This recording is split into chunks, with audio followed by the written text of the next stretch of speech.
Okay, all right. Good morning, millionaires. Good morning, millionaires. I hope everybody's feeling insanely good this morning. TGIF, the grind includes Friday. You know what I'm saying? Uh, every single morning we gather here for you to kind of like get your business together. I believe your business is worth a lot more than you think. And our whole mission is kind of dedicated to helping you go further, faster, with less effort. My name is Haziq Ali. Ever since I took over as the CMO of my own company, we've been hitting the Inc. 5000 list of fastest growing companies in America. I've never had a job. All I've ever done is run businesses. I've never had the safety and security of a paycheck. You know what I mean? So at this point in my life, I probably should have a few patterns that maybe other people don't notice. I should have a couple insights that maybe somebody else didn't pick up. And so that's what we gather here every single morning to discuss. We call it Good Morning Millionaire because at the end of the day, $1 million is not the finish line, but it is a good start. You know what I'm saying? So I hope that you can understand that $1 million ain't as far away as it feels. Like if you got $1,000 product and you sell that to 1,000 people, that's $1 million. If you have a $500 product and you sell that to 2,000 people, that's $1 million. If you have a $2,000 product and you sell that to 500 people, that's $1 million. You start to see a pattern? If you have a $5,000 product and you sell that to 200 people, that's $1 million. You see that? $1 million is a lot closer than maybe you're picturing. But that's why mindset is so important. That's why they always tell you that attitude determines altitude.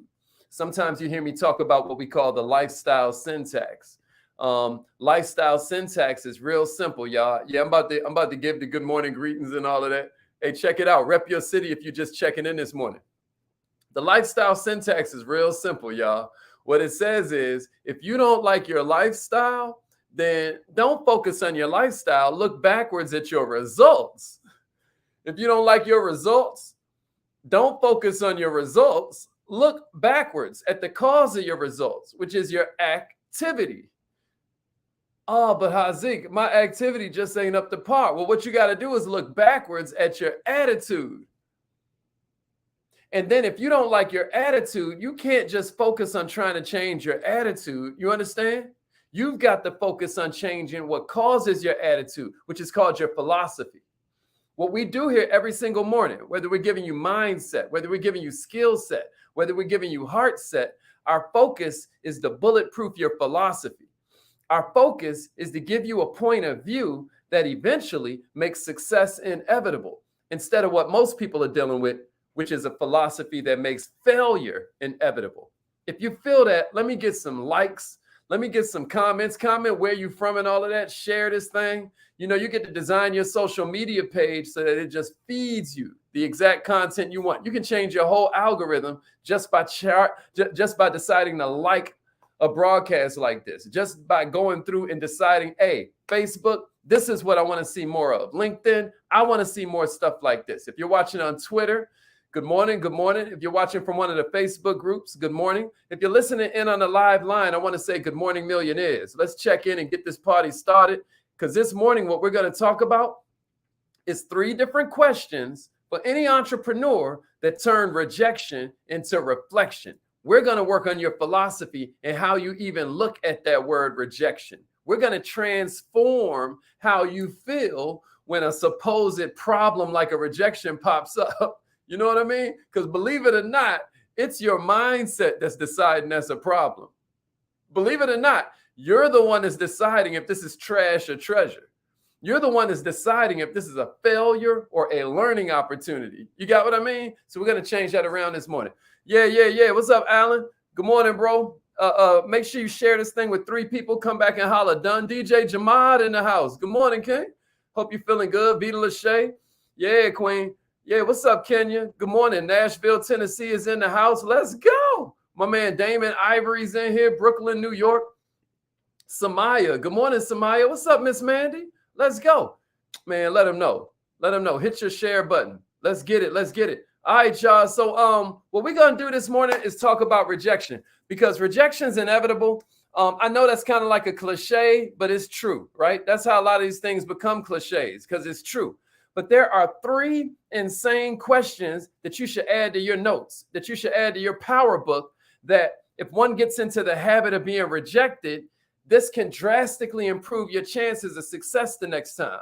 It's kind of like it's reflection mixed with this concept of feedback is a breakfast of champions. Can somebody give me that in the comments? Write that in your notes.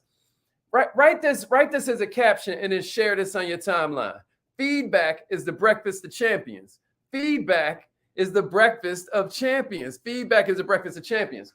And the higher you climb up that ladder, the more important it is for you to ask for feedback. Because if you're winning on some level, if people around you look at you as successful, then what they do is they stop offering you feedback because they're like, she got it. They're like, he got it. He done figured it out already. So if he's doing that, he must be doing it on purpose. I don't get why he's doing that. But man, he must know something I don't. After all, he's successful. Somebody say feedback is the breakfast of champions. That's right. Feedback is the breakfast of champions. So what I want you to do is focus a little bit when we're looking at these questions I'm about to give you. I want you to realize it's a little bit of reflection because wisdom doesn't come from time passing. Wisdom comes from reflection, right? That's why we know so many old fools, right? Because wisdom comes from how much reflection you put in. And then we're going to mix that in with a little bit of feedback, or we can even call it feed forward. The difference between feedback and feed forward is that, you know, when you think of it as a concept like feed forward, you're focusing on exactly what to do better next time and only what to do better next time, right? So we're going to get feedback, but we're going to use it to rush forward. We're going to use it to fast forward. You got me? So all 3 of these questions are different. All 3 of them require a different course of action so you can succeed the next time. You see that? We're adjusting your philosophy, which is going to adjust your attitude, which is going to adjust your activity, which is going to adjust your results, which is going to change your lifestyle. You ready? So I'm going to give you 3 of them. One of these at least should be a huge game changer for you, but time will tell. Let's check it out. Here's the first one, y'all. You ready? Write this down. The first one is, am I being rejected? So after I get I do my sales thing, or I approach somebody about my product or service, right? Because I'm an entrepreneur just like you, and they turn me down. Here's the first question that maybe I could ask myself. Am I being rejected? Because what these success gurus love to tell you, what all these coaches love to tell you, right, is that don't take rejection personal. Don't take it personal, right? And I get it. The 4 Agreements is an amazing book. In general, as a general rule, you shouldn't take things personal. But here's what I want to remind you of this morning. Sometimes when you get rejected, it is personal. That's exactly what it is. There are a bunch of questions the person needs to answer before they turn down their salesman alarms while you're talking. Oh, it's questions like, what is this? It's questions like, okay, how does this work? It's questions like, can I do this, et cetera, so forth. What I want you to consider is the idea that the number 1 question that they're asking is, who are you? Before they will go to purchasing something from you, what they first want to know is, who are you? I want you to understand, there are some amazing products and ideas that people have come across. But when people turned it down, it wasn't because their ideas sucked, like some would assume. Sometimes it happened to be the actual person that the client didn't have faith in. It was the actual person that made the client say, nah, you know what? I'm going to decline. I'm cool. You seem like a decent, but it just ain't for me right now. So if you want to grow through life, not just go through life, you should always ask yourself a vital question when you're being rejected. Am I being rejected? Somebody type this in the comments. Impressions are everything. Impressions are everything. Sometimes the prospect is doubting your capability based on this impression you gave them when you were giving your pitch. How are you dressed? How do you smell? How is your hygiene with your nails? What's your haircut looking like? What's the cut of your suit? What kind of watch did you wear? And I'm not saying you go out there and spend all your money on things that are really shallow. What I'm saying to you is that, are you even observing how you're coming off, right? Did you seem confident? Did you seem nervous? Did you seem inexperienced? Did you seem like somebody who is just a slickster? Maybe you're talking too fast. Maybe you seem to barely be listening. Are you coming off untrustworthy? I dare you reflect on some of this stuff. I dare you work on your self-development. I dare you make necessary changes, because you recognize that if you want to have more, you got to do more. But if you want to do more, you got to become more. Other than that, you're forcing it. If it doesn't start with you becoming something different, then the actions that you try to change are going to be fake. They're going to be short-lived. They're going to be temporary. And if your actions are short-lived or inauthentic or temporary, guess what you're going to end up with is a lifestyle. So what I'm saying is, we learn we learn through three different ways. First, we learn by reflection. That's probably the best way to learn. Second, we learn by imitation. That's probably the easiest. But then the third experience, which a lot of times, the third way we learn, which a lot of times hurts us the most, is experience. What you can decide to do then is learn from other people's experiences. Have you ever heard the saying that a smart man learns from his own mistakes, but a wise man learns from the mistakes of other people? I dare you decide to take on a philosophy where you treasure this rejection, because maybe it was you being rejected. Maybe there's something about the way you're coming off. Maybe there's something about the way your visuals. Maybe there's something about your signage. Maybe it's something about your social media page. You know what I'm saying? Our girls just now going through my social media page, just breaking down like, oh, no, you need to clean this up. You need to get rid of that. You need to adjust that. And then I'm looking at it, and instead of getting defensive, instead of taking it personal, you got me, I decided to take it personal. Like, you know what? I am going to adjust this until I get it right. I am going to crack the code. You got what I'm saying? And a lot of times when somebody gives you a perspective that is outside your own, you get defensive because you never thought of that. Well, of course you never thought of that. Isn't that good news? Because what if you'd already thought of all the best stuff and you still weren't where you want to be? Wouldn't that be depressing? So therefore, everything that we want is just outside of something that we need to learn. I hope I'm making sense. You're already using your best ideas. Ain't nobody out here using a second best ideas. When you put that on your social media, that was your best idea. When you use that as your sales pitch, that was your best idea. When you applied for that job, that was the best you could do. When you bought that car, that was the best you could do. When you bought that house, that was the best you could do. When you chose that apartment, that was the best you can do. What you've got to do right now, if you want to be the best entrepreneur you can be, is you've got to ask yourself, am I what got rejected? I tell you over and over again that the word no has 4 different meanings. When they say no to you, when they reject you, it could mean not yet. It could be like, I don't think I can. It can be, I don't understand, or it could be not you. It could be, I don't understand, I don't think I can, not yet, or not you. You got me? That's the 4 meanings of no. And if what they're really rejecting is you, maybe there's some things that you can do to change yourself from the inside out. Am I making sense so far, y'all? Here's the second one I got for you. Was my solution rejected? That's another one for you to think about. Was my solution rejected? Now, you've heard me teach this over and over again, right? Businesses exist to solve problems. Me and my brother are in a year-long debate at this point because he keeps reading all these books about how Jeff Bezos got people peeing in water bottles so that they don't lose time on their quotas, or, you know, the Walmart family has more money than some countries, and he's always like, that's so evil. A lot of people feel that way. I just now saw an article yesterday where these people done went and attacked somebody's yacht. Even one of the Waltons or one of the Bezos or Elon Musk, they done went and spray painted this person's yacht, talking about you're evil for when you consume, other people lose, and all of this. It's like, get out of here. Yeah, you're always going to have people that take it too far. Maybe you consider Jeff Bezos to be taking it too far with his entrepreneurial dreams, or maybe you feel like Elon Musk is a little bit of a jerk and he's saying whatever, right?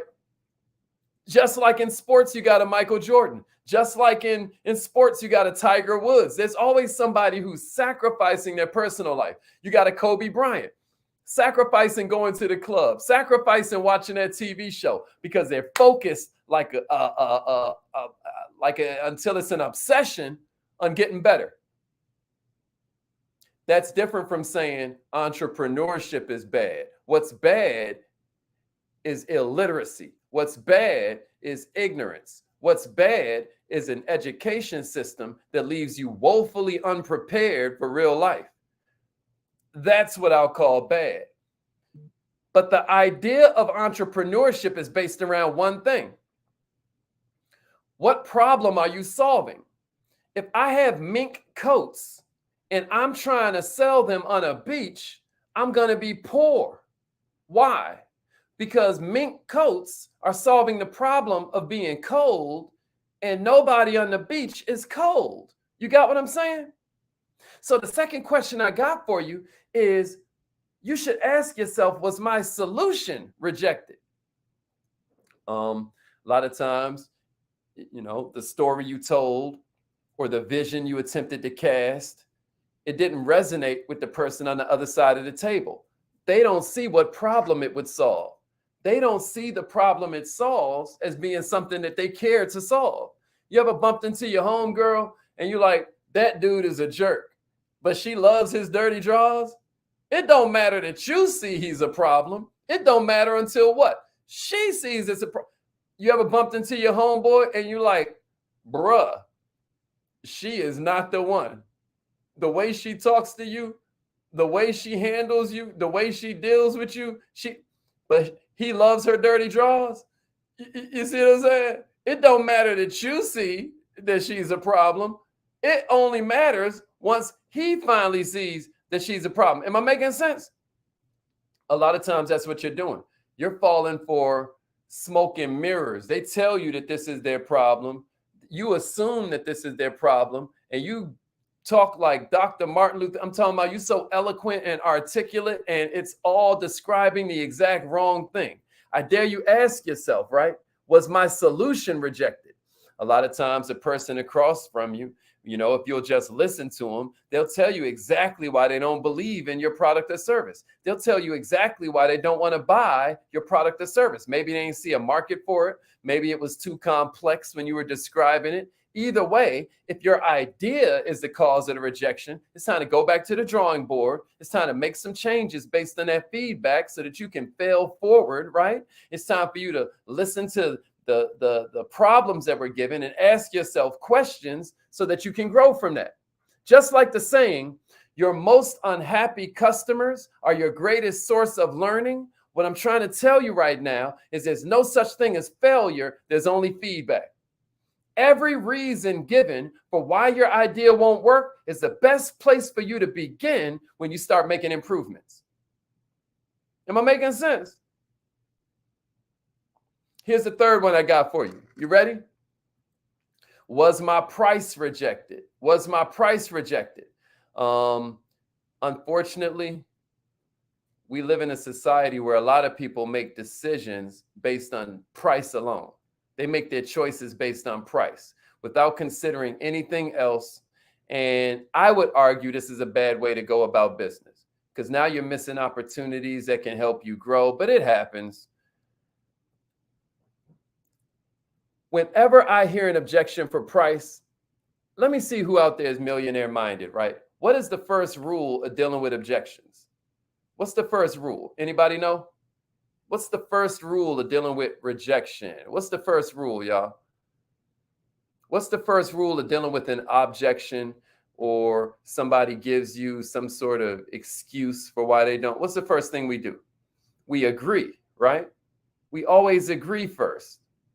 Sometimes when somebody tells you that it's too expensive, I say, I agree. I say, of course it's too expensive. The company wanted to make a cheaper version, but they knew it wouldn't work and they didn't want to rip you off. What does that do?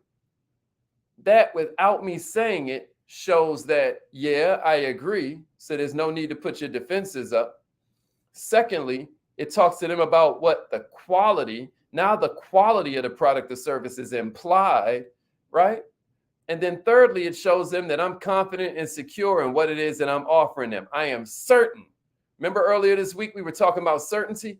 Now I'm able to show that I am certain that I have a solution that can solve their problem. You get what I mean? Millionaires, you should only want clients who understand that the price for your services is nothing compared to the value you provide. You should be fine with people not being able to afford you.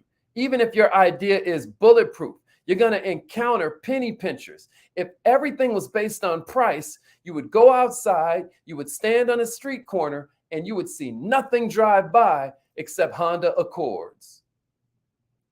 Or what's another really inexpensive car that's really reliable? When you go outside, you would only see, there'd be no need for Mercedes. There'd be no need for BMW. There'd be no need for Tesla. There'd be no need for Bentley and Rolls Royce. You got me? If everything was based on price, then we would consider $5 cheap, whether $5 is buying you a Lamborghini or $5 is buying you a brand new pencil. But what we recognize is that it's not the price, it's the value. The amount of value you give is always supposed to be more than the price that you're asking, right? That's how we define value. How much more am I getting than I'm giving? That's value. You got me? So millionaires, if you know your pricing is fair, if you know your pricing is worth it, this shouldn't haunt you at night. When you try and talk to everybody, you're pushing them away. When you decide to focus on a specific person, a specific market, a specific group, now you're becoming magnetic. Nobody wants something that's for everybody. People want what's tailor-made to them. People want what is relevant to them and their problems. You got me? And so all I'm saying is, if they're complaining about your price and you know your price is fair, what you need is a different customer. Rejection only happens for 3 reasons. In closing, I dare you ask yourself these 3 questions so you can get to the source of the rejection, so you can get in a better position to fix the problem before you move on to the next prospect. I know they tell you, man, you know, if you get a no, that's just bringing you closer to a yes. That's true, but it's kind of like a misnomer. Like when they say practice makes perfect. Nah, practice makes permanent. What makes perfect, you know, or what makes progress is the reflection on what you're doing. It's the adjustment on how you're moving out here. If you want to change your lifestyle, you got to change your results. If you want to change your results, you got to change your activity. If you want to change your activity, you got to change your attitude. And if you want to change your attitude, you got to change your philosophy. And what I'm adding onto your philosophy this morning is that the formula is simple. Find the source, solve the problem, and then improve. It's affirmation time, y'all. Normally, you'd be getting a newsletter today. Now the newsletter comes out on Mondays. If you haven't joined the newsletter yet, then what you can do right now is text message @MillMind to the number 81010. Text @MillMind to the number 81010. Text @MillMind to the number 81010. And we'll always send you quotes you can repost on social media. We send you videos that'll help get your mind going. We send you all kinds of, news articles. It's dope. It's the world's first text message system for personal growth and self-development. It's called Dear Millionaire. So if you never want to miss a class, make sure you subscribe right there. Text message @MillMind to the number 81010. And we'll also tell you about the newsletter. You can go to millionaireminded.com and enroll in the newsletter. All right. But it's affirmation time. Let's get to it, y'all. Repeat after me. Say it like you mean it. I don't know if you recognize it, but anything you say after I am is a command. You hear me? The 2 shortest, most powerful words in the whole English language are I am. Anything you say after I am is a command. A lot of people don't get it. They think they're keeping it real. Well, I'm broke. I'm sick. They don't get that when they describe the present, they're prescribing the future. Woo! Yeah. You're prescribing the future when you describe it as it is. This is why, there's this big book about entrepreneurship that tells you to speak life. Speak life. There's power of life and death in the tongue. So what you want to do methodically, what you want to do religiously, is make sure that you take some time out for yourself every day to pour some positivity into your life, because this world gonna schedule your pain. Yeah, welcome Tatiana, welcome Michelle, welcome Mark, welcome Dennis, welcome to Dear Millionaire. Glad you guys joined the text message system. That's what I'm talking about. All right, y'all, it's affirmation time. Repeat after me. Say it like you mean it. Here we go. I am so happy and